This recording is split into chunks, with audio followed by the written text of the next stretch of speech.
Hello बच्चों, welcome to my YouTube channel study for maths and science. मेरा नाम है सैफ। आज हम पढ़ेंगे क्लास 9 और क्लास 9 का चैप्टर नंबर 1 साइंस में सपोर्ट पर डिटेल से पढ़ेंगे। ठीक है, तो चलिए शुरू करते हैं। तो चैप्टर नंबर 1 का नाम है हमारे आसपास के पदार्थ।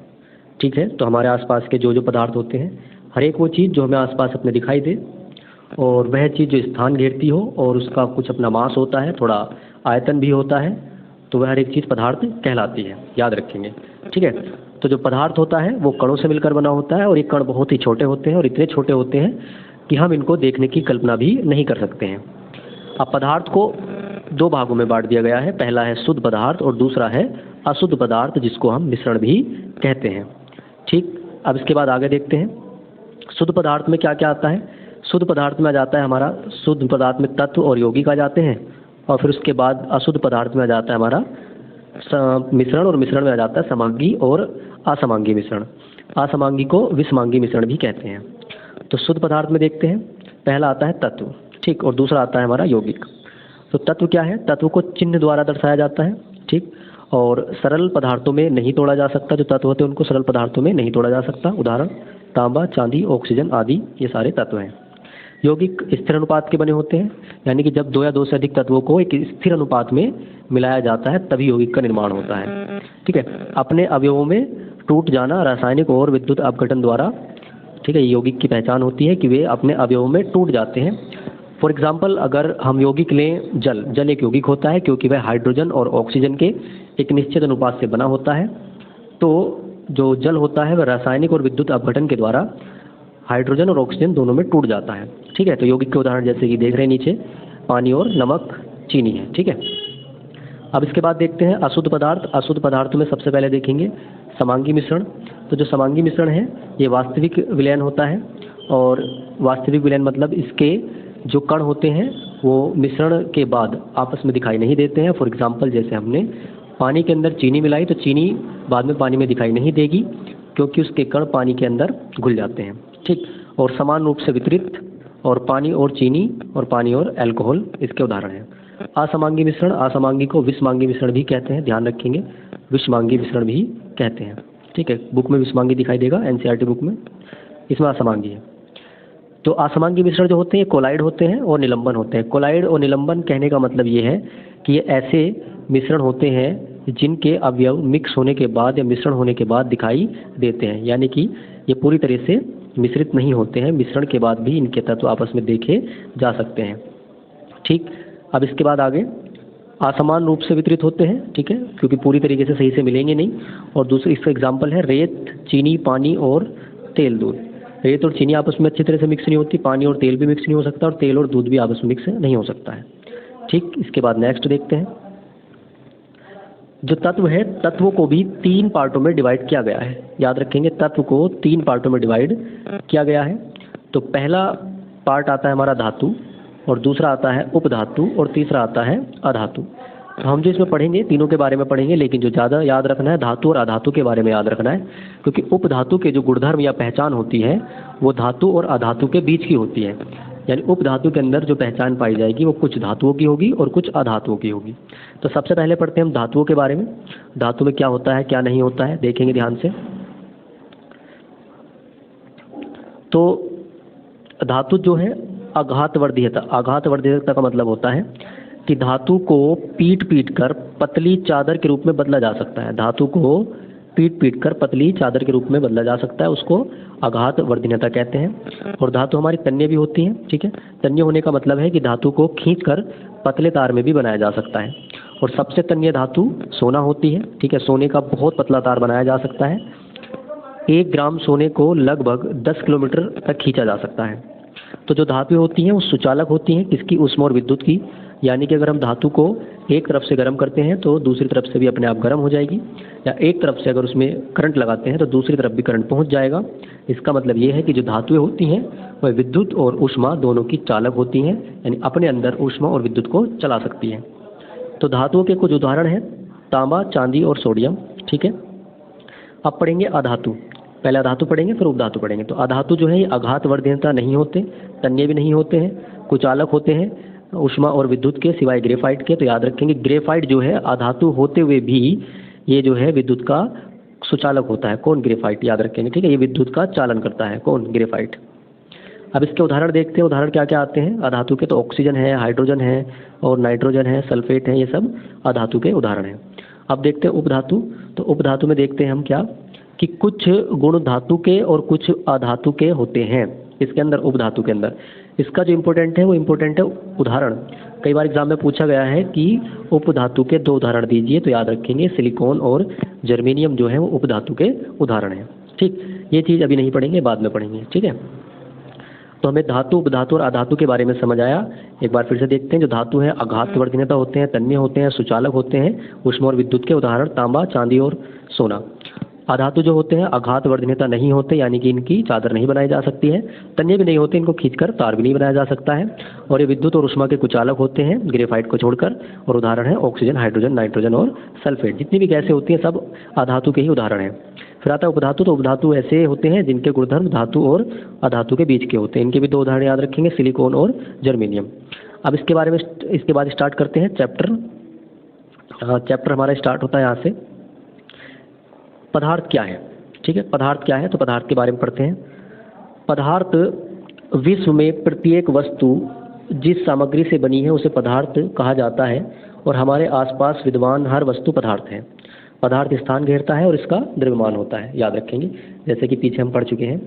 और फिर देखते हैं भौतिक गुण। कणों के भौतिक गुण क्या होते हैं? तो पदार्थ कणों से मिलकर बना है, यह सतत नहीं है। पदार्थ के कण अत्यंत छोटे होते हैं और इतने छोटे होते हैं कि हम इनको देख नहीं सकते हैं। दूसरा आता है अब आगे पदार्थ के कणों के अभिलक्षणिक गुण, कि जो पदार्थ के कण होते हैं उनके कौन कौन से अभिलक्षणिक गुण पाए जाते हैं।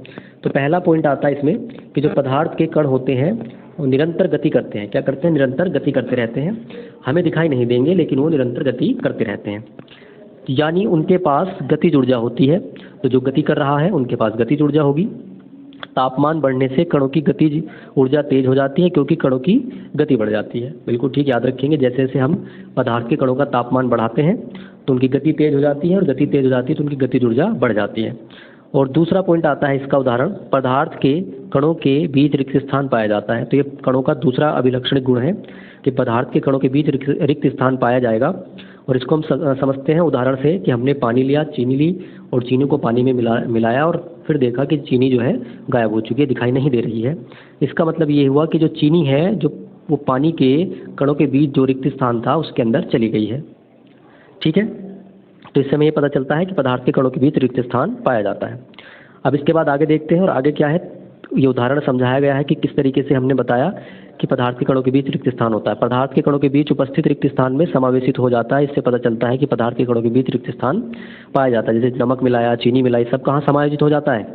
वहाँ पर जहाँ पदार्थ के कणों के बीच रिक्त स्थान होता है। ठीक, अब इसके बाद आता है तीसरा गुणधर्म। तीसरा गुणधर्म आता है हमारा किसका?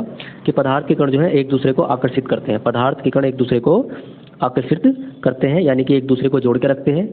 अगर पदार्थ के कण एक दूसरे को आकर्षित नहीं करते तो पदार्थ टूट जाता, पदार्थ कभी जुड़ा नहीं होता। यानी कि हम कह सकते हैं कि हम दुनिया की कल्पना ही नहीं कर सकते थे, क्योंकि पदार्थ बनता ही नहीं। जब कण आपस में जुड़ते नहीं तो पदार्थ नहीं बनता, पदार्थ नहीं बनता तो हमारे आसपास कोई भी चीज़ हमें देखने को नहीं मिलती। ठीक, अब इसके बाद जो है यही देखते हैं, जब हम पानी के नल को खोलते हैं और पानी की धारा को अपनी उंगली से तोड़ने की कोशिश करते हैं, क्या वह धारा टूट जाती है? नहीं, क्योंकि पानी की धारा जुड़ी रहती है। इसका मतलब यह है कि पानी के कण एक दूसरे के साथ आकर्षण बल से जुड़े होते हैं। ठीक, पदार्थ के कणों के बीच का रिक्त स्थान और उनकी गतिज ऊर्जा ठोस पदार्थों में सबसे कम होती है, द्रव अवस्था में माध्यम और गैसीय अवस्था में अत्यधिक होती है। तो याद रखेंगे पदार्थ के कणों के बीच जो रिक्त स्थान होता है और गतिज ऊर्जा होती है वह ठोस पदार्थों के बीच सबसे कम होती है और गैस पदार्थ के कणों के बीच सबसे अधिक होती है। गैस के जो कण होंगे उनकी गतिज ऊर्जा भी सबसे अधिक होगी और उनके अंदर रिक्त स्थान भी सबसे अधिक होगा। और जो ठोस पदार्थों के कण होते हैं उनके अंदर रिक्त स्थान भी सबसे कम होगा और उनकी गतिज ऊर्जा भी सबसे कम होगी। और जो द्रव अवस्था के कण होते हैं या द्रव के कण होते हैं तो उनके बीच रिक्त स्थान और गतिज ऊर्जा ठोस और द्रव दोनों के बीच पाया जाता है। ठीक है, नेक्स्ट, अब इसके बाद देखते हैं आकर्षण बल भी ठोस में अत्यधिक, द्रव में माध्यम और गैस में सबसे कम होता है। तो जो आकर्षण बल होता है कणों के बीच, तो ठोस पदार्थ के कणों के बीच आकर्षण बल सबसे अधिक होगा और उसी की वजह से जो ठोस पदार्थ होता है वो अपनी आकृति, साइज और सीमाओं को बनाए रखता है और कठोर होता है, क्योंकि जो आकर्षण बल होता है वो कणों को बहुत तेज़ी से जकड़े रहता है। ठीक है, और गैस माध्यम में पदार्थ के कणों के बीच आकर्षण बल सबसे कम होता है और माध्यम में ठोस और गैस के बीच होता है। आगे देखते हैं, गैसीय अवस्था में कणों में गति अत्यधिक होती है, द्रव अवस्था में कम और ठोस अवस्था में न्यूनतम होती है। ये हम पढ़ चुके हैं। वैसे फिर से पढ़ लेते हैं कि जो गैस अवस्था होती है उसके कणों के बीच जो गति होती है वो अत्यधिक होती है, और जो द्रव के कणों के बीच गति होती है वो मध्यम, और ठोस पदार्थ के कणों के बीच जो गति होती है वो न्यूनतम होती है। ठीक है, सबसे कम। इस एग्जाम्पल से और अच्छे से समझेंगे। जो पहला डायग्राम है वो बना हुआ है किसका? ठोस पदार्थ का, दूसरा बना हुआ है द्रव का, और तीसरा बना हुआ है गैस का। तो हम देख रहे हैं इसके जो पार्टिकल हैं, इसके जो कण हैं वो आप पास पास हैं, और जो द्रव के हैं उनके बीच थोड़ा रिक्त स्थान है और आप चारों ओर घूमने की कोशिश कर रहे हैं। और जो तीसरा डायग्राम है गैस का, इसके जो पार्टिकल हैं, कण हैं, बहुत दूर दूर हैं और तेज़ी से घूम रहे हैं। ठीक है, तो इसको और अच्छे से समझते हैं। देखो, ठोस पदार्थ के कण आपस में जुड़े रहते हैं क्योंकि उनके बीच आकर्षण बल बहुत ज़्यादा होता है, और आकर्षण बल ज़्यादा होने की वजह से उनकी गतिज ऊर्जा न्यूनतम होती है, सबसे कम होती है। और गतिज ऊर्जा न्यूनतम होती है इसलिए यह अपनी आकृति को बनाए रखते हैं। और गैस अवस्था में जो आकर्षण बल होता है वो सबसे कम होता है, इसलिए गतिज ऊर्जा सबसे अधिक होती है, और गतिज ऊर्जा सबसे अधिक होने की वजह से ये अपने आकृति और जो आकार होता है उसको खो देते हैं। ठीक, अब नेक्स्ट ये फिर से देखेंगे। फिर से यही समझा रखा है कि ये ठोस है, ये द्रव है और ये गैस है। इस तरीके से उनके कण जुड़े रहते हैं। ठोस में कितने पास पास होते हैं, और द्रव में थोड़े और दूर होते हैं, और गैस में सबसे दूर होते हैं। ठीक है, अब जो पदार्थ की अवस्थाओं के बारे में पढ़ते हैं। पदार्थ की कितनी अवस्थाएं होती हैं? तो पदार्थ की 3 अवस्थाएं होती हैं। ठीक है, पहला आता है ठोस अवस्था, दूसरी आती है द्रव अवस्था, और तीसरी आती है गैसीय अवस्था। अब इसके बारे में आगे डिटेल से पढ़ेंगे, देखते हैं। तो सबसे पहले हम क्या करेंगे, मानव शरीर को तीनों अवस्थाओं में बांटने की कोशिश करते हैं कि जो मानव शरीर होता है वो ठोस, द्रव, गैस में किस तरीके से पाया जाता है। तो मानव शरीर को भी पदार्थ की 3 अवस्थाओं में विभाजित कर सकते हैं। पहला आता है क्या?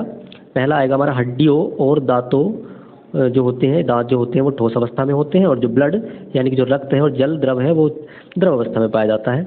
और तीसरा, फेफड़ों में हवा, गैसीय अवस्था, और 70% पानी हमारे शरीर में मौजूद होता है। तो हमारा शरीर 3 भागों में बढ़ चुका है। जो ठोस है वो हड्डी और दांत है, और जो द्रव है वो खून यानी कि रक्त और पानी है, और तीसरा जो गैस अवस्था है वो है फेफड़ों में भरी हुई हवा। ठीक, अब इसके बाद देखते हैं ठोस अवस्था, पदार्थ की ठोस अवस्था। ठोस अवस्था के क्या क्या गुण होते हैं? तो पहला गुण है यह निश्चित आकार का होता है। जो ठोस होगा एक निश्चित आकार का होगा, यानी कि जो आकार आज है वही आकार उसका कल, परसों, आने वाले दिनों में बना रहेगा। दूसरा आता है ठोस अवस्था में स्पष्ट सीमाएं होती हैं। सीमाओं का मतलब है बाउंड्री, जो बाउंड्रीज आज हैं वही कल होंगी, कल ना तो घट जाएंगी ना बढ़ जाएंगी। ठीक है, तीसरा आता है निश्चित या स्थिर आयतन। तो जितना आयतन आज है उतना रहेगा, यानी जो ठोस होते हैं उनका आयतन हमेशा एक जैसा बना रहता है, आयतन कभी भी नहीं बदलता है। चौथा आता है इनकी संपीड़ितता नगण्य होती है, ये दृढ़ होते हैं। संपीड़ितता का मतलब होता है बच्चा कि इनको दबाया नहीं जा सकता। ठीक है, संपीड़ितता नगण्य, नगण्य मतलब ना के बराबर, तो इनके अंदर जो पार्टिकल होते हैं उनको ना के बराबर दबाया जा सकता है, और इसीलिए ये दृढ़ होते हैं। ठीक है, तो वह चीज़ जो दबाई नहीं जा सकती वही दृढ़ है या ठोस है। अब इसके बाद देखते हैं आगे द्रव अवस्था। तो द्रव अवस्था में कौन कौन से गुणधर्म पाए जाते हैं? तो पहला है तो जो द्रव होते हैं, तरल होते हैं, उनमें बहाव होता है। द्रव अवस्था में जो भी पदार्थ पाया जाएगा वो तरल होगा, उनमें बहाव होगा, वो बह सकते हैं, एक जगह पर नहीं रह सकते। दूसरा पॉइंट है द्रव का कोई स्थिर आकार नहीं होता, वे बर्तन का आकार ले लेते हैं जिसमें भी वे रखे जाते हैं। ये घर पे एग्जाम्पल कर सकते हैं, पानी को लेना है एक बोतल में लेना तो बोतल के आकार के हो जाएगा, और गिलास में रखेंगे गिलास के आकार का हो जाएगा। तो द्रव जो का खुद का कोई आकार नहीं होता, जिस बर्तन में भी द्रव को रखा जाएगा वह उसी का आकार ले लेता है। और ये होता इस वजह से है क्योंकि द्रव के कणों के बीच जो आकर्षण बल होता है वो कम होता है, तो जो कण हैं एक दूसरे को थोड़ी दूर के लिए छोड़ सकते हैं। ठीक है, तो इसलिए वो बह सकते हैं, जिस बर्तन में रखा जाएगा उसका आकार ले लेगा। उनके बीच थोड़ी जगह ज़्यादा होती है, जगह ज़्यादा होने की वजह से वो थोड़ा इधर उधर हो सकते हैं। तीसरा आता है हमारा द्रव का निश्चित आयतन होता है। तो आयतन तो निश्चित होता है, जैसे कि अगर 1 लीटर पानी हमने रखा, चाहे तो उसको बहुत बड़े बाल्टी में रख लो या एक छोटी सी बोतल में रख लो जो 1 लीटर की है, तो पानी फिर भी 1 लीटर ही रहेगा। तो ये आयतन निश्चित हुआ। चौथा पॉइंट है द्रवों में बहुत कम संपीड़न होता है। संपीड़न मतलब वही दबाना, तो द्रवों को दबाया जा सकता है लेकिन कम दबाया जा सकता है। ठीक है, उसके बाद जो आगे लिखा है देखते हैं। द्रव के कणों का आकर्षण बल उसका आयतन निश्चित रखता है। द्रव जिस बर्तन में रखे जाते हैं उसी बर्तन का आकार ले लेते हैं। जैसे गैस ऑक्सीजन और कार्बन डाइऑक्साइड CO2 पानी में विसरण करती है, यही जलीय पौधों व जीव पानी में घुली ऑक्सीजन के कारण पानी में सांस ले पाते हैं। तो याद रखेंगे, तो जो पानी के अंदर जीव होते हैं वो कैसे सांस ले पाते हैं, तो पानी के अंदर पहले से ही ऑक्सीजन और कार्बन डाइऑक्साइड दोनों गैसें घुली होती हैं, तो उनका उपयोग करके जलीय जीव सांस ले पाते हैं। द्रव अवस्था में विसरण अधिक होता है और ठोस अवस्था में कम, क्योंकि कणों में गति द्रव में ज़्यादा होती है और ठोस कणों में गति कम होती है। इसका मतलब है कि जो द्रव अवस्था है वो ज़्यादा बह सकती है, क्योंकि उनके कणों के बीच रिक्त स्थान ज़्यादा होता है, और ठोस अवस्था के जो कण होते हैं वो ज़्यादा नहीं बह सकते हैं, क्योंकि उनके बीच जो रिक्त स्थान होता है बहुत ही कम होता है। ठीक है, अब जिसके बाद देखते हैं गैस अवस्था। तो गैस अवस्था के क्या क्या गुण होते हैं पढ़ते हैं। पहला पॉइंट आता है हमारा, गैसों में बहाव होता है, गैस भी बह सकती है। दूसरा आता है गैसों में संपीड़न अधिक होता है, गैसों को ज़्यादा दबाया जा सकता है। तीसरा आता है गैसों में कोई निश्चित सीमा नहीं होती। ठीक है, जिस बर्तन में भी रखा जाएगा गैस उसी बर्तन का पूरा आयतन को घेर लेती है। ठीक है, फिर आता है चौथा, गैस में कोई निश्चित आकार भी नहीं होता, गैस में कोई निश्चित आयतन भी नहीं होता। इसमें कुछ भी निश्चित नहीं है, गैसों में बहाव है, संपीड़न भी ज़्यादा है, सीमाएं निश्चित नहीं होती, आकार भी निश्चित नहीं है और आयतन भी निश्चित नहीं है। आगे, गैस में कण इधर उधर घूमने के लिए पूरी तरह से स्वतंत्र होते हैं, उनमें आकर्षण बल कम होता है, इसलिए गैसों में बहाव होता है। ठीक है, तो बहाव होने की वजह क्या है कि जो गैसों के कण होते हैं उनके बीच आकर्षण बल कम होने की वजह से वो इधर उधर घूमने के लिए स्वतंत्र हैं। दूसरा पॉइंट आता है, गैस का कोई निश्चित आयतन नहीं होता, इसलिए गैस जिस भी बर्तन में रखी जाती है उसी बर्तन का आयतन पूरा का पूरा घेर लेती है। तीसरा है, गैसीय अवस्था में कण अनियमित रूप से तेजी से गति करती हैं, इसी कारण कण आपस में और बर्तन की दीवारों से टकराते हैं। बर्तन की दीवार पर गैस कणों द्वारा प्रति इकाई क्षेत्र पर लगे बल के कारण गैस का दबाव बनता है। ठीक है, तो गैस के जो अवस्था के कण होते हैं वो अनियमित रूप से तेजी से गति करते रहते हैं और गति की दिशा कोई निश्चित नहीं होती, इसलिए बर्तन की दीवारों से टकराते रहते हैं और बर्तन की दीवार पर गैस के कणों द्वारा एक दाब लगाया जाता है। ठीक है, यही वजह होती है कई बार कि जो गैस सिलेंडर होता है LPG, ज़्यादा दबाव लगने की वजह से वो फट जाता है। ठीक, तो पार्ट 1 में इतना ही, पार्ट 2 में आगे का चैप्टर पढ़ेंगे। ठीक है, तो thank you for watching. Video अच्छी लगी हो तो लाइक करें, शेयर करें और सब्सक्राइब कर लें आगे की वीडियो को देखने के लिए।